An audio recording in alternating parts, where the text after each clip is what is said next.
December থেকে third সেমিস্টারের যে ফাইনাল পরীক্ষা শুরু হতে চলেছে তার সিভিল ইঞ্জিনিয়ারিং বিভাগের কনস্ট্রাকশন মেটেরিয়াল এবং কংক্রিট টেকনোলজি এই দুটি পেপারের উপর আজ আমি সাজেশান প্রকাশ করলাম।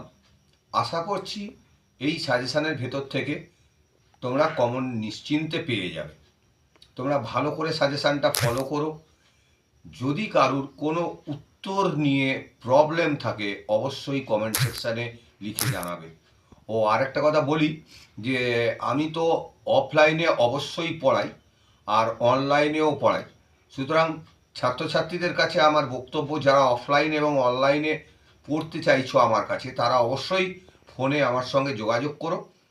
আর আরেকটা আমি সুযোগ করে দিই, সেটা হচ্ছে জব ট্রেনিং। ফিফথ সেমিস্টারে উঠলে সিভিল ইঞ্জিনিয়ারিংয়ের স্টুডেন্টদের আমি কিন্তু কম্পালসারি জব ট্রেনিংয়ে পাঠিয়ে থাকি। ঠিক আছে, তাহলে কোশ্চেনগুলো খুব ভালো করে দেখো এই দুটি সাবজেক্টের উপর। আজ এই পর্যন্তই। ভিডিওটা খুবই ফ্রুটফুল হবে তোমাদের কাছে আশা করছি। Thank you.